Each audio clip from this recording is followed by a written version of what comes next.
नमस्ते बच्चों, कक्षा 6 विषय विज्ञान और लेसन है 16वां अपने शुरू कर रहे हैं। आपका लेसन है कचरा निपटान एवं संग्रहण। कचरा किसे कहते हैं? जो अवांछित पदार्थ होते हैं जिनका अपने यूज़ कर लेते हैं, उसके बाद अपने काम के नहीं रहते, या फिर कोई चीज़ टूट फूट जाती है और जो फिर अपने बाद में काम की नहीं रहती, तो फिर हम उसको कचरे के रूप में बाहर फेंक देते हैं या इकट्ठा कर लेते हैं। तो कचरा क्या है, उसका निपटान कैसे करें, संग्रहण, उसको इकट्ठा करें, इकट्ठा करके फिर उसको लास्ट में किसी ऐसे रूप में उसका निपटान करें, उससे मुक्ति लें कि वो ना तो उससे कोई भी प्रदूषण हो, ना किसी को कोई हानि हो। तो इन सभी के बारे में कि हम कचरे को संग्रहण कैसे कर सकते हैं और फिर संग्रहित हुए कचरे का हम निपटान कैसे कर सकते हैं, इन सभी के बारे में अपने इस चैप्टर में पढ़ेंगे। तो देखो कि हम अपने घरों में, विद्यालय, दुकान, कार्यालय, इनमें प्रतिदिन अपने विद्यालयों में, दुकान में, जो कोई यहाँ पे कब काम करते हैं, कार्यालय, यहाँ पे हम अपना काम करते हैं, रोज़ बहुत ज़्यादा मात्रा में जो कूड़ा कचरा है, थोड़ा थोड़ा कोई भी अपने घर में लो तो अपने सब्जी को बनाते हैं तो उसका कचरा, प्याज छीलते हैं तो उसका कचरा, अपने कोई कॉपी पे लिखा, कोई कॉपी पेज फट गया, कोई चीज़ टूट गई, कोई पॉलीथीन की थैलियाँ, तो ये सारे क्या हैं, कचरे के रूप में होते हैं। बिस्किट खाते हैं तो उसका पैकेट, अपने कोई दाल लेके आते हैं तो उसका जो पैकेट है, ये सारे क्या हैं, कचरे के रूप में होते हैं। तो इसमें सब कुछ, कचरे में सब प्रकार के पदार्थ आते हैं। प्लास्टिक की थैलियाँ भी आती है, प्लास्टिक की थैलियाँ जिनमें अपने सामान लेके आते हैं, टिनों में पैक होते हैं। तो पैकिंग के बाद ये सभी वस्तुएं क्या फेंक दी जाती है, कचरे में फेंक दी जाती है। तो कभी कभी तो हम ऐसी वस्तुएं भी खरीदते हैं जिनका हम बहुत कम उपयोग करते हैं। अपने कोई चीज़ खरीद ली लेकिन अपने बाद में उसका उपयोग हुआ नहीं, या फिर कई बार करने के बाद कुछ दिनों तक अपने वो यूज़ की नहीं रही, तो फिर हम उस चीज़ को भी क्या करते हैं, कचरे के रूप में ही फेंकते हैं। तो लगभग रोज़ दैनिक जीवन में बहुत सारी चीज़ें हैं जो कचरे के रूप में अपने फेंकते हैं। तो अनेक दैनिक क्रियाकलापों में हम अत्यधिक कचरा उत्पन्न करते हैं कि रोज़मर्रा की ज़िंदगी में हम बहुत ज़्यादा मात्रा में कचरा है उसको उत्पन्न करते हैं। हम जो सार्वजनिक स्थल हैं, यहाँ पे बस स्टेशन, रेलगाड़ी, या फिर यहाँ पे 2-4 आदमी इकट्ठे होकर कहीं बैठ सकते हैं, तो उन जगहों पर अपनी मूंगफली खाते हैं तो मूंगफली के जो छिलके हैं वैसे ही फेंक देते हैं, तो वो भी क्या है, कचरा है। बसों के उतरने के बाद जो टिकट अपने हाथ में होती है या अपने बैग में होती है तो उसको भी अपने फेंक देते हैं, वो भी कचरा है। जब कोई बच्चा पेंसिल को छीलता है तो उसके छिलके फेंक देता है, वो भी क्या है, कचरा है। तो इस प्रकार रोज हम हर कार्य में कुछ ना कुछ कचरा फेंकते रहते हैं। तो यदि हम अपने घरों के आसपास यह कूड़ा अपने रखें, वहाँ पे वहीं पे रखें, दूर ना रखें, उनका निपटान न करें, उनका संग्रहण न करें, तो बहुत सारी बीमारियां हो सकती है। बहुत सारे जो कीड़े करकट हैं वो भी क्या हो जाएंगे, विकसित हो जाएंगे, मच्छर मक्खी विकसित होंगे, उनसे बहुत प्रकार की बीमारियां उत्पन्न हो सकती है। तो इसीलिए हमें कचरे के जो सरकारी कर्मचारी है उसका तो जो कर्तव्य है उसके प्रति जो उस कार्य के हेतु लगा हुआ है ही, उसके अलावा भी हमें, तो इस प्रकार हमें खुद भी उस कचरे को यहाँ तक हो सके वहीं दूर तक एक जगह पर उनका संग्रहण करना चाहिए, जगह जगह उसको नहीं फेंकना चाहिए। इसके बाद देखो, एक कदम स्वच्छता की ओर। भारत के प्रधानमंत्री ने 2 अक्टूबर 2014 को स्वच्छ भारत अभियान का शुभारंभ किया है, इसको शुरू किया है। इस अभियान का जो लक्ष्य है वो 2 अक्टूबर 2019 तक खुले में शौच मुक्त भारत का निर्माण करने का है। तो भारत के प्रधानमंत्री ने भी इस प्रकार के जो प्रोग्राम है शुरू करे हैं, तो हमें भी एक योग्य नागरिक होने के नाते इस कार्यक्रम में या समय के आसपास का जो वातावरण है उसको स्वच्छ रखने के लिए, ताकि हम बीमारियों से मुक्त हो सकें काफ़ी हद तक। ये कचरा भी हमारी बीमारियां फैलाने में योगदान निभाता है, तो उससे हमें बचना चाहिए। इसके बाद देखो, कचरे का निपटान। कि कचरे का निपटान कैसे होता है, तो इसके लिए देखो क्या दे रखा है, एक बराब क्षेत्र दे रखा है। तो इसका अर्थ क्या होता है बराब क्षेत्र का, कि जो काफ़ी ज़मीन के अंदर गहरे गड्ढे खोदकर उनको कचरों से भरकर फिर उनके ऊपर मिट्टी डालकर कुछ टाइम के लिए उसको छोड़ दिया जाता है। तो वो जो मिट्टी कचरा डाला था वो भी मिट्टी में तब्दील हो जाता है, मिट्टी से मुक्त हो जाता है, कि गड्ढों को भरा जाता है। इसीलिए इनको क्या कहते हैं, बराव क्षेत्र कहते हैं। कि जो सफाई कर्मचारी हैं वो क्या करते हैं, जो कूड़ा एकत्रित करके इकट्ठा करके जो ट्रकों के द्वारा खुले क्षेत्रों में खड्डों में भर देते हैं, फिर इसके ऊपर मिट्टी डाल देते हैं, तो फिर वो धीरे धीरे उस कचरे का अपघटन हो जाता है। तो इसीलिए ये क्या है, बराव क्षेत्र।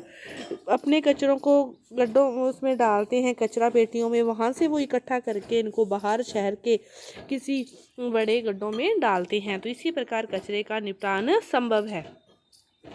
तो वहाँ कचरे के उस भाग को जिसका पुनः उपयोग किया जाता है उसी के रूप में न किया जा सकने वाले कचरे से पृथक किया जाता है। आपने देखा होगा लगभग जो कचरा है कि पेटियाँ होती है, 2 प्रकार की पेटियाँ लगभग रखी जाती है, हरी और नीली। तो जिस प्रकार हमें 2 प्रकार के पात्र होते हैं, एक हरे रंग का होता है और एक नीले रंग का। तो हरे रंग का जो पात्र होता है उस डिब्बे में हमें ऐसे कचरे को डालना चाहिए जो पुनः अपघटित हो सके, जो मिट्टी में खाद के रूप में परिवर्तित हो सके। जैसे कोई भी सब्जियां सड़ी गली, उनके पत्ते हुए, लकड़ी हुई, ऐसे बहुत सारे पदार्थ हैं जो अपघटित हो सकते हैं। तो उनको हमें हरे रंग के डिब्बों में डालना चाहिए ताकि जो कचरा निपटान करने वाले हैं उनको आसानी हो। और नीले रंग के जो पात्र है उसमें हमें ऐसे पदार्थों को, प्लास्टिक के जो लिफाफे होते हैं, धातु की जो छोटी मोटी चीज़ें, एल्युमिनियम की जो शीटें होती है जो अपघटित नहीं हो सकती, तो उसको हमें नीले रंग के पदार्थ में डालना चाहिए। क्योंकि जो अपघटित होने वाले पदार्थ हैं उनसे कोई किसी भी प्रकार का वायु प्रदूषण नहीं होता, वे अपघटित होकर मिट्टी में मिल जाते हैं कि खाद का रूप धारण कर लेते हैं। तो इस प्रकार आपने लगभग ये 2 प्रकार के पात्र देखे होंगे। तो कचरे में उपयोगी व अनुपयोगी दोनों ही अवयव होते हैं। कचरे में उपयोगी भी होते हैं, अनुपयोगी भी होते हैं। जो अनुपयोगी अवयव होते हैं उनको अलग कर लेते हैं, फिर इन्हें बराव क्षेत्र में फैलाकर मिट्टी की परत से ढक देते हैं। और जब यह बराव क्षेत्र पूरी तरह से भर जाता है तो इसमें पार्क या खेल का मैदान बना देते हैं और लगभग अगले 20 वर्षों तक इस पर कोई भी भवन का निर्माण नहीं किया जाता। तो कचरे के उपयोगी अवयव के निपटान के लिए बराव क्षेत्रों के पास कंपोस्ट बनाने के क्षेत्र विकसित होते हैं।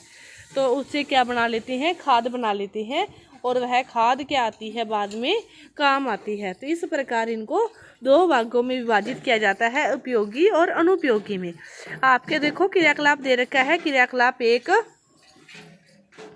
इस क्रियाकलाप में क्या दे रखा है कि अपने घर के कचरे को कूड़ेदान में फेंकने से पहले आप किसी एक स्थान पर एकत्रित करके इसे 2 समूहों में बांट लो। एक समूह में तो क्या करो, जो रसोई घर का कचरा है, फल सब्जी, अंडे का गोल, जहाँ बचा हुआ कोई भी भोजन है, चाय की पत्तियां है, समाचार पत्र है, सूखी पत्तियां है, कागज की थैलियां हैं, ये सारा जो कचरा है ये क्या है, अपघटित होने वाला है। और दूसरे प्रकार का कचरा वे है जिसको अपघटित नहीं किया जा सकता। कपड़ों के टुकड़े हुए, पॉलीथीन की थैलियाँ, टूटा कांच, एल्युमिनियम के जो रैपर हैं, कीले हैं, पुराने जूते हुए, टूटे खिलौने हुए, तो इनको अपघटित नहीं किया जा सकता। तो पहले से ही जो घर वाला कचरा है, मतलब सभी हर चीज़ अपने खुद से शुरू करेंगे फिर ही जाकर वो सफल होती है।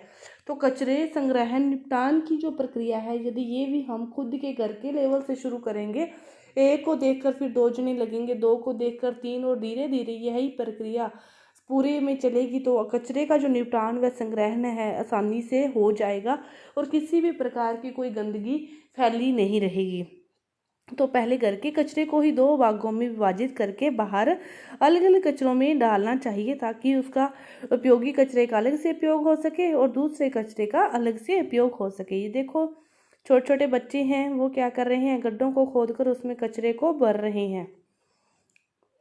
तो प्लास्टिक की अब 2 पृथक थैलियाँ लेकर जो आपने 2 प्रकार के कचरे हैं उनको अलग अलग में भरकर इस प्रकार अलग अलग गड्ढों में उसको ढक देना चाहिए और फिर इसके ऊपर मिट्टी डाल देनी चाहिए। इस प्रकार कचरे का निपटान हम कर सकते हैं।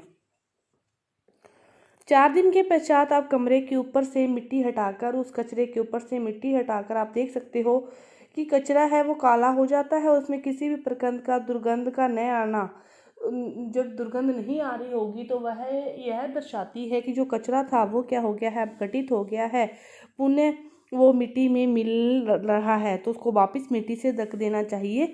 और इस प्रकार थोड़े दिनों के बाद वो वापस से क्या हो जाता है, पूरी तरह से मिट्टी में विघटित हो जाता है। पूर्णतः विगलित एवं उससे दुर्गंध नहीं आती, कुछ है आंशिक रूप से विगलित है, लगभग पूर्णतः विगलित परंतु अभी भी दुर्गंध आ रही है, कोई परिवर्तन नहीं हुआ। किसी डेयरी के कचरे का विलग्न हुआ, किसका नहीं हुआ। आपने अपने घर के कचरे को पहले 2 भागों में विभाजित किया, प्लास्टिक वालों को अलग, दूसरे को अलग, फिर उनको भी 2-2 भागों में, आधे आधे को 4 मतलब थैलियों में करके आपने क्या किया था, उसको मिट्टी के खड्डों को खोदकर उसमें ढका था। फिर आप देख लेना कि कौन सा कचरा पूर्ण रूप से हो गया है, किस में से दुर्गंध नहीं आ रही, तो आपको पता चल जाएगा इस प्रकार कि किस प्रकार हम कचरे का निपटान कर सकते हैं। किस प्रकार के कचरे का निपटान खेल खेल में ही आप इस प्रक्रिया को सीख सकते हो आसानी से। इसके बाद ये सारणी है, इसको आप देख लेना कि कौन सा कचरा तो 4 दिन के बाद ही मतलब परिवर्तित हो गया मिट्टी में, कौन सा 4 सप्ताह के बाद भी नहीं हुआ। तो इस प्रकार आप इस सारणी को भर सकते हो कि प्लास्टिक वाला हुआ या नहीं हुआ, या मिट्टी कागजों वाला हो गया, सब्जी वाला हो गया, अभी कौन सा हो गया और कौन सा नहीं हुआ। तो प्लास्टिक वाला क्या होगा, नहीं होगा, बाकी लगभग सारे हो जाएंगे। इसके बाद देखो, क्या आपने सड़क के किनारे सूखी पत्तियों के कचरे के ढेर देखे हैं? तो आपने उनको जलाते हुए देखा होगा, जहाँ लगभग लोग जो सूखा कचरा उसको जला देते हैं। तो किसान भी जो कटाई करते हैं उसके बाद जो अपशिष्ट पदार्थ खेतों में बचता है फसलों का, उनको भी वो क्या कर देते हैं, जला देते हैं। लेकिन उनको जलाने से जो धुआं निकलता है वो क्या होता है, हानिकारक गैसें उसके अंदर होती है। और हमें इस पद्धति को इस प्रकार नहीं करना चाहिए। हमें सूखे हुए कचरे को, सूखे अपशिष्ट को जलाना नहीं चाहिए, उससे हानिकारक जो गैसें हैं वो निकलती हैं। तो इस कचरे को भी इकट्ठा करके किसी अन्य प्रकार से मिट्टी गड्ढों में ढककर और इसका निपटान किया जाना चाहिए। हानिकारक जो गैसें निकलती है वो भी हमारे जीवन पर अच्छा प्रभाव नहीं डालती। तो इस प्रकार आपके इस चैप्टर का एक जो भाग है पूरा हुआ। दूसरा जो भाग है वर्मी कंपोस्टिंग और उसके आगे का वो अपने अगली वीडियो में करेंगे। धन्यवाद।